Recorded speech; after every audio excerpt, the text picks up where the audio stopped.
Hello and welcome to Box, the football talk show brought to you by Sportology TV with myself, Ali Drew, and my co-host, Ouney. Welcome to episode 5. Last week on episode 4, we were joined by former Aston Villa, United and Chelsea goalkeeper Mark Bosnich and former United defender David May. We have 2 more great guests today, don't we, Ouney? Yes, we do. Guys, welcome to episode 5 of Box to Box. Today, in the past, we've gone from Leeds to Man United to all these other teams. So we thought we'd have to bring a Chelsea man on. And we thought, who better than someone who talks about Chelsea all over many platforms, who's well known for his presenting on True Geordie's The Kickoff, and a former actor as well. Well, an actor, not a former actor, but an actor. None other than Rory Jennings. Rory, welcome to the show, my friend. Mate, thank you very much. It's an honour. Thank you for having me. How are you dealing with the craziness, the crazy heat that we're getting in London at the moment? Terribly. It's awful, isn't it? It just doesn't suit my lifestyle here at all. My bed's so hot, the tube's awful. Nothing is conducive to this sort of heat in London. How's life? As a YouTube personality, as an actor, as everything, you seem to be popping up everywhere when it comes to football. Yeah, everything's good. I mean, it's things seem to be okay. Like it feels like the restrictions that we had on our life a few months ago seem to be being lifted a touch, which is obviously nice. I'm desperately tired because I have a baby, but aside from that, yeah, things are good. Things are all right. This is hard, man. Nobody tells you either. Okay. Nobody tells you how hard it is having a baby. Everyone goes, "Oh no, you're going to love it. It's great." And don't get me wrong, I do. But my God, it's relentless. You're putting me off. Well, to start off, obviously talking about Chelsea, we do unfortunately have to start off with the weekend's game where Chelsea were knocked out of the Champions League by Bayern Munich. How do you think, Chelsea fans out there and the team are feeling about that? Look, it's never good to get a walloping that we got. Whatever Chelsea team is assembled, it shouldn't be losing by that margin to anyone. It's unacceptable. But there's context for everything, right? We need to put things in a context. Nothing exists in a vacuum. And that game, I don't think I've ever been less gutted by a Chelsea defeat in my life. It just didn't. It felt like a bonus game. We were knocked out of the Champions League. Not recently. We were knocked out in March. We lost 3-0 at home to a brilliant Bayern team. We couldn't get the ball off of them at one point. They dominated at Stamford Bridge, and not many teams do that. So yeah, that one isn't the one that hurts. I'm still reeling from the cup final, but the Champions League defeat to Bayern, it felt like a bonus game. It didn't really mean too much. Just going off that, then, do you feel like Bayern Munich is going to be the favourites to win the Champions League this year? They're up there. To be honest, they look great. Favourites there? They aren't my favourite. They're a complete team. Don't get me wrong. Chelsea, you could see that Chelsea were a team in transition, and they were the complete article. They were flawless against us. They totally dominated. They scored 7 goals. They were magnificent. The team to beat for me is Manchester City. I think City are going to win it. I think it's sort of written in the stars that City win it. They had their issues legally. They got off. It kind of just feels like it's the natural progression for this City team to considerably lose the league, to then get very lucky with regard to European conversations, and then go and win it. I feel like they will. And do you know what? On some level, I want them to, because I think that football needs a bit of an awakening. It hasn't been well regulated. Football needs an awakening, and I don't think you can get anything more explicit than a side that looked like they were going to be thrown out of the Champions League for financial irregularities winning the Champions League. It's crazy times, man. Like you mentioned it there, it's just, I think a lot of people were sort of excited, were happy with the news that, there's financial fair play in order. They broke the rules, and that's what happens to people that break the rules. But unfortunately, when Sheikh Mansour and his lawyers come up with all this money and whatever happens behind the scenes, this is it. But it almost feels like poetry, doesn't it? For them to go through that sort of process, but ultimately win the Champions League. So for me, Bayern were great. I really thought they were brilliant. But I can't see past Manchester City with the point they have to prove, having knocked out Real Madrid. City for me are the team to beat. Listen, do you think that if City do win it, then it's almost like a backtrack of people thinking actually, but maybe we do need to be a bit more strict on everything. You know, the fact that it got overturned, the ban, is it going to sort of wake people up a bit more? Well, look, I think that you can make a case for football needing to be effectively blown up and started again for a long time. You know, there've been issues after issue after issue. This could be that. This could be the moment that people go, hang on a minute, like this is ridiculous. A side that were very close, hanging by a thread, that they weren't going to compete in the Champions League for 2 years, have suddenly won it and are going to go into next year's competition as the reigning champions. Really? It could press the reset button, and I'm not convinced that I'm anti that reset button being pressed. I think something needs to change. You spoke about it just earlier on, that loss to Arsenal in the FA Cup final. Oh, what are you doing to me, man? I'm sorry, man. You know what? I'm going to talk about Chelsea, and it's unfortunate that Chelsea, they finished off the season, you know, quite well in the Premier League. They always seem to be very good in sort of these competitions in the FA Cup and whatever else. But just Arsenal, is there something about Arsenal in the FA Cup, you know? Yeah, there's something there is about Arsenal when it comes to the FA Cup. What did you put it down to, the final loss to Arsenal? What I'm about to do, I don't like doing, but I'm going to do it anyway. I hate the person who flags the referee. I hate it as an excuse. It really drives me mad. And you know, if I'm in the pub before a game, if a friend says to me, "Oh, guess who's reffing today?" You're not going to believe it. It's the guy who sent Pedro off 6 years ago or something. I just go, mate, I don't care. Go away. It's boring conversation. But it's very difficult for me to not make some reference to that referee the other day. It was outrageous, wasn't it? I mean, if you look at the first half and use that as a microcosm for the game, Arsenal had 9 fouls in that half. Chelsea had none. It's a competitive final, a London derby at Wembley. How can Chelsea have possibly committed 9 fouls and not received one? We didn't have one free kick in that half. The Kovacic sending off was laughable. I think everyone knows that. I think even the most partisan Arsenal fan will tell you it was laughable. And I think that the keeper potentially should have been sent off as well. So their keeper, sorry, for the handball outside the area. So they're my points. But I'm not taking anything away from Arsenal. Pierre-Emerick Aubameyang is the best striker in the league. We couldn't live with him. He crucified our defence. And Arsenal were worthy winners. They're brilliant in that competition. They do love an FA Cup. They do. It's like, do you know what it feels like? It's a bit like Liverpool. You know when Liverpool are in the Champions League, it doesn't matter who they're playing, does it? Like if Liverpool were 3-0 down against Barcelona, people like us, we'd be debating that game, the second leg of that game, and we go, no, Liverpool have a chance. Under normal circumstances, they shouldn't have a chance, but it's Liverpool in Europe, and therefore it means something else. Arsenal have managed to build up that aura in the cup.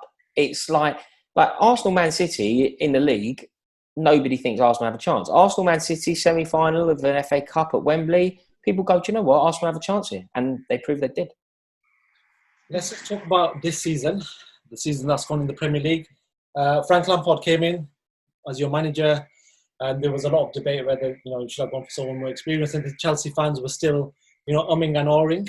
No. Whoa. There was no umming and ahhing from this Chelsea fan. It was unilateral partisan desperation for Frank Lampard. When I listen to TalkSport, there's a lot of umming and ahhing. Talk to me about the season that's just gone. You had to transfer at the start of the season, so it was difficult for Frank to make a team that he wants. But at the end of the season, what do you make of it? Lampard's done exactly what he was asked to do. He was asked to navigate the club out of a transfer ban and get them as high up the table as possible. I think he's overachieved. I think the fact that we have got into the Champions League isn't what was expected. I don't think anyone, I saw a pundit's collation of where they saw Chelsea finishing towards the end of the season. Nobody had Chelsea in the Champions League. Literally, no. I think Ruud Gullit was the only person, and he obviously has a vested interest. Nobody who was completely impartial had Chelsea finishing where they did. So by that logic alone, it's been a great season. We finished in the top 4. We're in the Champions League next season. And as a result, Frank Lampard deserves the war chest that he's been given. And we're making some very good signings. The cup is upsetting because if we'd finished the season with... I always think silverware is more important than Champions League, by the way. I concede that I'm in the minority there. But I would make a case that Arsenal, despite having a terrible season, have actually, with hindsight, had a better season than Chelsea. They finished with silverware. Chelsea didn't. They have made history this season. Chelsea haven't. They will remember this season forever. Chelsea won. In my opinion, lots of Chelsea fans would disagree with that, but that's the way I view it. But this season can only be, despite the final, this season can only be viewed through the lens of a success. It's outrageous that we've given so many debuts to so many kids and qualified for the Champions League. It's outrageous that Aston Villa, Tammy Abraham was playing for Aston Villa last season and he scored 18 goals in all competitions for Chelsea this season. Mason Mount, Reece James, the list goes on. And I think in Christian Pulisic, we've unleashed a gem, haven't we? Like, is he one of the best players in the Premier League this season? I think it's very difficult to say he isn't. Well, you obviously said you're a fan of Frank Lampard. Do you think he is the right man? A lover of Frank Lampard. I will not hear a word. Bad word. Do you think he is the right man to next season potentially push Chelsea on and potentially to win? Do you think he's got the sort of the right idea with the team? Absolutely. I think he's proven this season that he's got the right idea because he's taken a group of players who aren't the fourth best collection of players in the league and they've finished fourth. Very unlucky not to finish third, very unlucky not to win the FA Cup. And we got out of a very tough group in the Champions League. I think he's proved that he is the right man for the job and he has earned this war chest. Look, this time last season, if we were having this conversation, I would have said that there is no pressure on Lampard. None. Like Chelsea could finish 10th in the league and out of all competitions at the first stage, no pressure. This season now coming isn't like that. The jury are out. People want to see results from Lampard and the fact that we're splashing the cash a bit, Ziyech, Werner, it's looking like we're going to sign some defenders as well. If that all happens, people will want to see Chelsea launch a serious and sustained bid for the Champions League and a serious and sustained bid for the Premier League. I believe that Frank Lampard is the right man to lead that charge, and I think he will. And just going off what you're saying in regards to the transfers, you signed Werner, who Liverpool were after. I know a few other clubs were looking at him. And then you got Ziyech, who I just feel like went under the radar. I feel like he's such a talented player in Europe, especially. He went under the radar and Chelsea snapped him up on a very... We played against them, mate. We played against Ajax in the league this year. Do you remember that 4-4 game? Yeah, of course. And he was outrageously good. Outrageously good. Even last season when they made it to... they got to the semi with Tottenham, yeah. To be honest, that season, even last Champions League, he was fantastic. So it was very weird that nobody in summer picked him up in the summer. I know. But do you know what I think it was? I think you get this in certain occasions, don't you? When a player has a very good performance against your club, and in your club sign it. Like when I was a kid, Chelsea signed Gustavo Poyet. The reason we signed Poyet is because we got knocked out of the Cup Winners' Cup by Real Zaragoza. And Gus Poyet ran the midfield. And I think suddenly put him on the radar. Chelsea were like, whoa, that is good, sign him. I think something similar happened with Ziyech because nobody was... Look, people, I'm not a football hipster, right? I don't watch Ajax on a weekly basis. Yeah. People were aware, but the general consensus of the public, in my opinion, weren't aware. Yeah. Suddenly, 4-4 game at Stamford Bridge, he ran the show. They didn't deserve to draw 4-4 there. They deserved to win that game. Yeah. We got very lucky. And he was the jewel in the crown of a very strong Ajax team. And I think at that moment, the Chelsea board would have been watching that game going, anyone know anything about this guy? Anyone got an agent's phone number here? It was, he's a very good player. And I think we're lucky to have him. And it'd be great to see what he can do in the Premier League. And you mentioned Werner as well. It's brilliant for us to be signing a player of that magnitude. For the first time in, N'Golo Kante? Maybe the last time that Chelsea signed a player who the rest of the world wanted to sign. Yeah. Another name that's sort of coming up in the headlines is Kai Havertz, somebody who's being absolutely phenomenal in the Bundesliga. He seems to be a player that a lot of clubs would like to buy. Unfortunately, not a lot of clubs can afford to buy. What do you make of this sort of strategy from Chelsea to be signing these amazing attacking players? But there's still a need at the back. It's brilliant. It's brilliant. And when a player of that quality becomes available, you sign them because they strengthen any side. There isn't a side in the world that isn't strengthened by having somebody like Werner or Havertz or whoever it is signing for the club.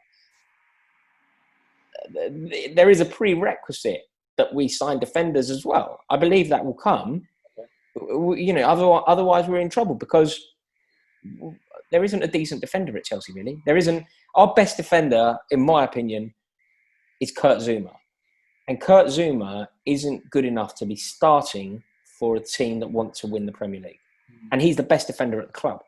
So you have no chance of winning the Premier League if your best defender shouldn't be starting for a team that want to play. I think Kurt Zouma at best is a top 4 defender. Kurt Zouma doesn't win the league if he's your main defender. So we need to make some changes there. We need to improve desperately. But I know the season starts in about a month, isn't it? Yeah, a month and 2 days. Yeah, the 12th. I believe that will come. It just so happens that we've got our slightly further forward, more attacking-minded players in the bank first. But Chelsea must be having conversations with Koulibaly at the moment. They must be. They must be having conversations with any good defender that is available. Like, what's Soyuncu up to next season? Chelsea must be having that conversation. I don't know this for a fact, by the way. I don't have any knowledge on it. But I don't believe that Chelsea can be so switched on and doing such good things in the transfer market at one point of the pitch and not considering what's going on elsewhere. Yeah, do you think that those talks are going on? Like, do you actually think, is there any specific names that have even crept up for defenders? I mean, there's loads, aren't there? Yesterday, I saw something about John Stones signing. I put on Twitter about 3 or 4 weeks ago that I would like John Stones to sign for Chelsea. Yesterday, it was reported about 20 million quid, which is obviously a bargain. Oh my God, I've never got more. Well, I have actually, but it was up there with the amount of grief I got. Honestly, the amount of replies that this one tweet about John Stones accrued was mind-blowing. It went. It's one of those tweets where I put it out and thought it'd generally be fairly well received, also nobody would really care. Just one of those tweets that goes out, a couple of people reply and nobody really cares. Mate, Chelsea fans en masse, at least the internet brigade, do not want to sign John Stones. I think he's a good player. I'd like John Stones. John Stones would be the best defender at the club if we signed him. So it would be an improvement, if nothing else. But Koulibaly's the one. Koulibaly is the name that keeps coming up. Chelsea have been sniffing around him probably for the past 5 years. I think he is the defender to sign. If he's going to be leaving Napoli, Chelsea must be having that conversation. I like the idea of Stones, but I'm scared to say that again. Nobody else does. Yeah. But yeah, look, we need to sign an absolute minimum of 2 defenders. We probably need to sign 4. We need a left back, we need 2 centre halves, and we could do the right back. So I don't know if that's going to happen because it sounds like an awful. The only side I've ever seen totally reinvigorate their defence in one transfer window was that Man City side of about 3 years ago. But we need to be doing something like that, and yeah, I believe we will. What about Ben Chilwell? That's a name that seems to be popping in and out when it comes to transfer rumours to Chelsea. Chilwell gets a lot of coverage, doesn't he? He's one of the players that seems to constantly come up. And look, I like him. He'd be better than what we have. I've seen Chilwell not play very well. Like, that's my reservation. I saw Riyad Mahrez demolish him really badly. And look, there's no shame in that because Riyad Mahrez is an exceptionally gifted player, dazzling on his day. But, I don't think Chilwell is as good as people think he is. I feel like it's a little bit... Some players get overhyped, don't they? And I feel like Chilwell might be that. I think he's a competent defender. I think he's a very good player. And I would like to sign him. But I also think there are better options about. Do you think we're the best for that, though? As British people, we love our English players. We love to hype them up. Do you feel like Ben Chilwell's another product of that hype? I think we do it both ways. I think we have a propensity to really overhype, and then we have a propensity to not give the credit. Like a few weeks ago, Declan Rice was being lambasted for being terrible. People were saying he is, terrible, and it's not true. Harry Kane doesn't necessarily get the plaudits that he deserves. Potentially even by me. I don't think that. I feel like we do one of two things. We either go I think we're all doing it at the moment. We all go, Mason Greenwood going to win the Ballon d'Or. So we build him up. And then Mason Greenwood will get to 25 and we go, he is terrible. Get him out of the team. He wouldn't get in the Leicester side.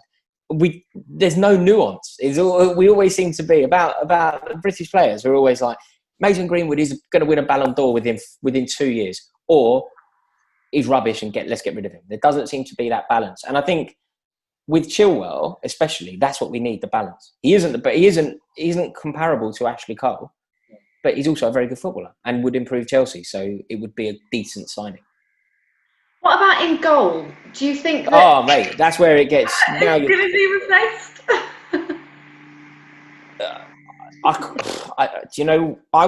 I would like to ask you your opinion on this, because I have very little to contribute here, I'm afraid. We have possibly the worst goalkeeper in the league. Like, we have a terrible keeper.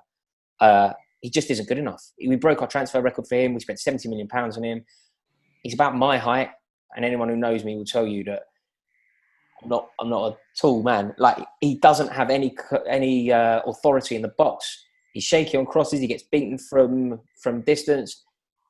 We panicked. When Courtois left, we panicked. We were held to ransom by Bilbao, and we're paying the price. I don't quite know what we do. I don't quite know what the answer is, because we're not going to spend 100 million quid and bring in Oblak. That's not going to happen.